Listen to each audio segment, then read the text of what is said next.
Bueno, continuando con los videos para materias tanto de prospección y exploración minera de ingeniería mina, como para geofísica y geología, ¿sí? Vamos a ver los conceptos que continúan, en este caso la unidad 2 para minas, ¿sí?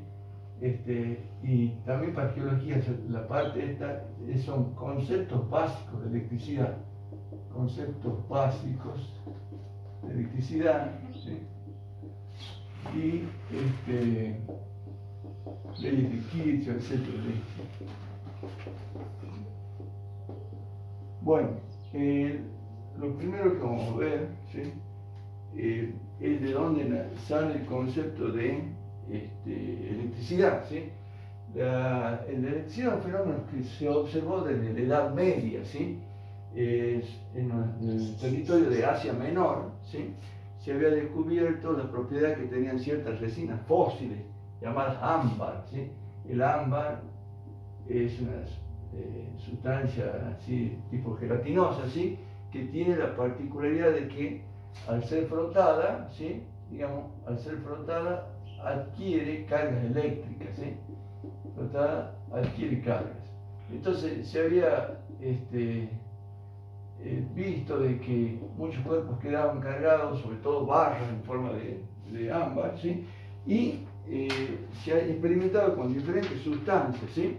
Por ejemplo, una de las más conocidas de las actuales es el plástico, que tiene un comportamiento similar al ámbar, que cuando son frotadas adquieren cargas negativas, ¿sí? El ámbar adquiere cargas negativas, pero ya después podemos ver que hay otras sustancias que adquieren cargas positivas, ¿sí? El plástico es como el ámbar, es decir, que al ser frotado con una piel, ¿sí? Adquiere cargas negativas. Ahí vamos, para no hacerlo tan al dibujo, ¿sí? Mostramos acá, vamos a ver dos tipos de sustancias, ¿sí? Una es el ámbar, ¿sí? Que tengo dos barras, ¿sí? De ámbar, que digamos, antes de ser frotadas no presentan ninguna propiedad, o sea, ni se repelen ni se atraen. Pero una vez que frotamos el ámbar, una barra de ámbar, con una piel animal, esta adquiere cargas negativas si las frotamos las dos, y estas dos barras, ya una vez que adquirieron la carga negativa, al acercarse se repelen. Eso pasa con las sustancias que se comportan como el ámbar y tienen una electricidad resinosa o negativa, ¿sí? En cambio hay otras sustancias como por ejemplo el vidrio, ¿sí? El vidrio, tengo dos barritas de vidrio que si no lo froto ni se atraen ni se repelen. Pero una vez que al vidrio lo froto con paño de seda, el paño de seda, también adquiere cargas, digamos, el vidrio, ¿sí? Adquiere cargas positivas. Tal es decir que las dos barras que froté adquirieron cargas positivas y al aproximar se repelen, ¿sí? Entonces, el plástico adquiría cargas negativas al ser frotado y el vidrio adquiere carga positiva. Una vez que hemos frotado esos dos, los podemos acercar a los dos. Si acercamos el plástico por un lado, que tiene carga negativa, con el vidrio, que tiene carga positiva, va a haber una fuerza de atracción entre ellos, ¿sí? Y de ahí podemos deducir una de las principales leyes de la física eléctrica, que cargas de igual signo, como ser plástico con carga negativa, se repelen, o digamos vidrio con vidrio, que ambos tienen carga positiva, se repelen. Y por otro lado, cuando cargas de diferentes signos se atraen. Tal es así que, por ejemplo, el plástico frotado que tenía carga negativa, si lo acercamos a la piel animal con el cual se frotó, la piel animal también tiene carga de otro signo positivo, se termina atrayendo. Y de igual forma, digamos, el vidrio que adquiere carga positiva al frotarlo con el trozo de seda, el paño de seda adquiere carga negativa porque el vidrio tenía carga positiva y se atrae. Es decir, que eso está confirmado en la ley fundamental de la electricidad, ¿sí? ¿Qué pensó? Pues en principio se pensaba, bueno, que el ámbar adquiere carga negativa, por ejemplo, y el vidrio adquiere cargas positivas, ¿sí? Cargas positivas, ¿sí? Se pensó que todas las sustancias debían, al ser frotadas, cargarse, pero se vieron que particularmente sucedía con los llamados aislantes o dieléctricos, sustancias generalmente no metálicas, ¿sí? Y se pensó en un primer momento que los metales no adquirían carga al ser frotados, pero posteriormente, investigaciones posteriores descubrieron de que los metales, cualquiera sea una barra de hierro, por ejemplo, al frotarla, digamos, al hacer unas fuerzas así paralelas en sentido contrario, también adquieren cargas, generalmente se ionizan dando cargas positivas, pero lo que pasa es que generalmente están sostenidas por algunas personas, ¿sí? Y a través de las manos de las personas que lo sostienen, y pasa al cuerpo y se va a tierra. Es decir, ¿por qué? La única diferencia que hay entre los aislantes o dieléctricos, como son estos dos, ¿sí? Y un cuerpo conductor, que los aislantes retienen la carga al ser frotada, en cambio los conductores, si bien generan la carga, a través de la persona que lo sostiene, pasan directamente a tierra, ¿sí? Bueno, tenemos también conceptos fundamentales, como por ejemplo, cómo relacionar la fuerza eléctrica con la carga. Está relacionado por la ley de Coulomb, ¿sí? El físico francés Coulomb lo que descubrió es que dos cargas, ¿sí? Hizo la experiencia con dos cargas, ¿sí? De distintos signos que se tienen que atraer, ¿sí? Colocadas a una cierta distancia R, ¿sí? Puede ser R o D, y vio que había fuerzas de atracción, ¿sí? Y lo vamos a graficar con un vector rojito acá. Y ahora, ¿qué magnitud tenía esta fuerza de atracción, esta fuerza? Que es igual en ambos lados, F y F', ¿sí? Vio que estaban vinculados con el valor de la carga. Este tiene una carga, por ejemplo, Q, ¿sí? Pongámosle Q sub 1 y este una carga Q sub 2, ¿sí? Que descubrió que la fuerza, en este caso, de atracción entre cargas de distintos signos es directamente proporcional al producto de las cargas e inversamente proporcional al cuadrado de la distancia que los separa. Si son de distintos signos y son de igual signo, va a ser una fuerza de repulsión, pero de la misma magnitud, ¿sí? De ahí podemos deducir cómo hizo el experimento. Acá se lo puede ver claramente para no hacer el dibujo. Una especie de campana al vacío,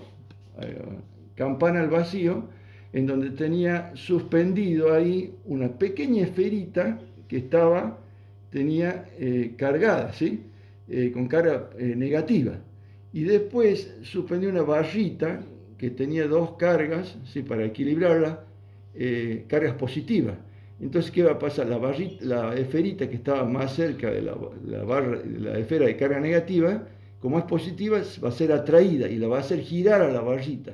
Esa atracción que hace girar a la barra se produce hasta que equilibra la fuerza de torsión del hilo con la fuerza eléctrica, ¿sí? Y de ahí descubrió que obviamente la fuerza era proporcional al producto de las cargas e inversamente proporcional a la distancia elevada al cuadrado, ¿sí? En este caso normalmente K, las unidades de F en Newton, ¿sí? Q se mide en Coulomb, ¿sí? Q1 y Q2 ambos en Coulomb, la distancia en metro y queda metro al cuadrado. Entonces la constante K tiene que venir expresada para que pueda anular y quedar en Newton. Entonces K normalmente viene expresado en Newton por metro al cuadrado sobre Coulomb al cuadrado. ¿Para qué? Para que pueda simplificar. Vamos a poner Coulomb al cuadrado para que se pueda simplificar, porque tenemos Newton por metro cuadrado sobre Coulomb cuadrado, ¿sí? Que quedaría por Coulomb cuadrado sobre metro al cuadrado, ¿sí?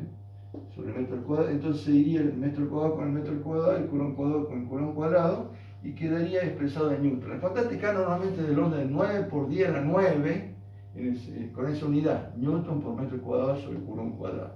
Bien, ¿qué otra magnitud física interesante hay? Otra magnitud física, digamos, sería lo que es el campo eléctrico, ¿sí? Bueno, el campo eléctrico se define como fuerza por unidad de carga. ¿Cómo se hace normalmente para definir el campo? ¿Sí?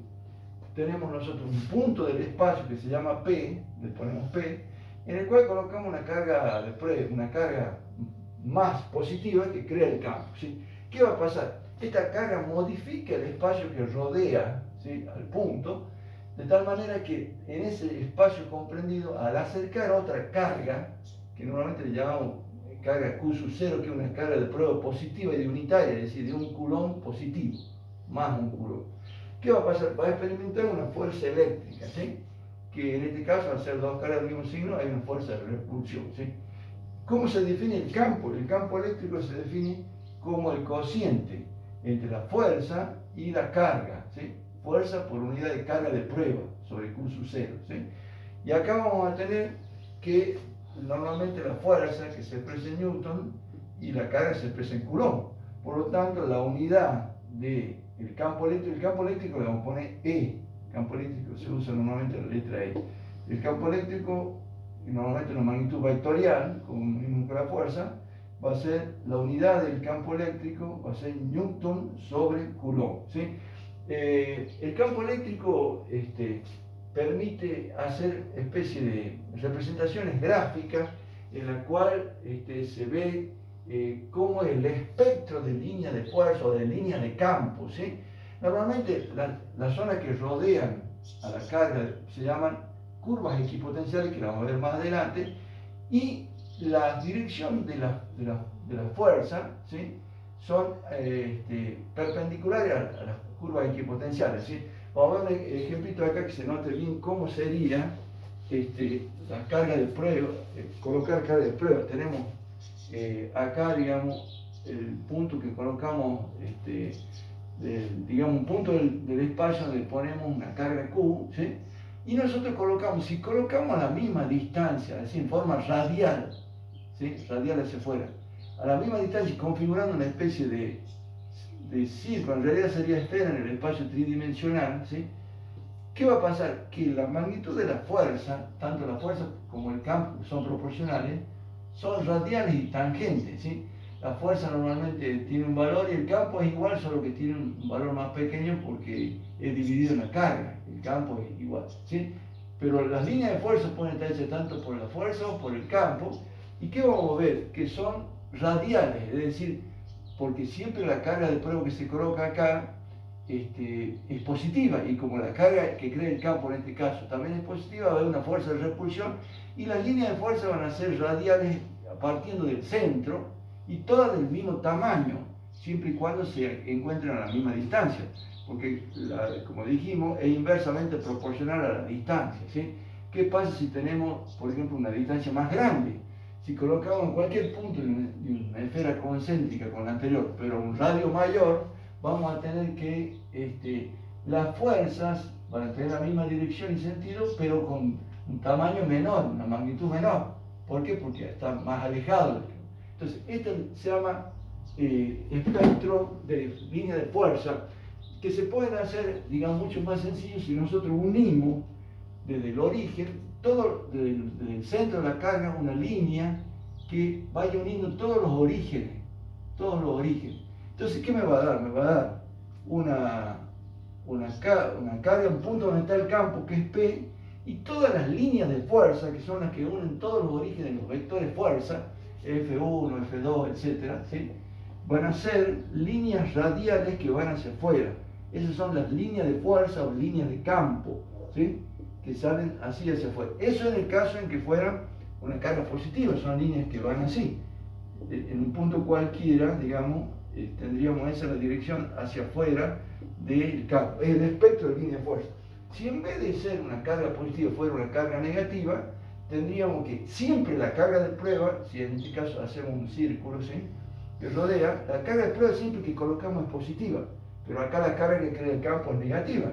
Entonces va a ser una línea radial, pero en lugar de ir hacia afuera va a ir hacia adentro. ¿Por qué? Porque hay una fuerza de atracción entre la carga de prueba positiva y la carga que crea el campo, que es negativa. Son un espectro similar al otro, pero con la diferencia de que van a ser líneas centrípetas, o sea, que apuntan hacia el centro, digamos, ¿sí?, en esta dirección, ¿sí? O sea que el espectro, si unimos, porque esto es a una distancia mayor, van a ser, digamos, en la misma dirección, pero más chicos los vectores. Entonces vamos a tener, uniendo todas esas, que un espectro creado por una carga que crea el campo negativa, también tiene un aspecto así de líneas radiales que salen desde el centro hacia afuera, pero a diferencia de la que es producida por una carga positiva, en lugar de ir los vectores hacia afuera, van los vectores dirigidos hacia adentro, ¿sí? Eso en cuanto a espectro de líneas creadas por una sola carga, ¿sí? Ahí hacemos un descanso y después seguimos.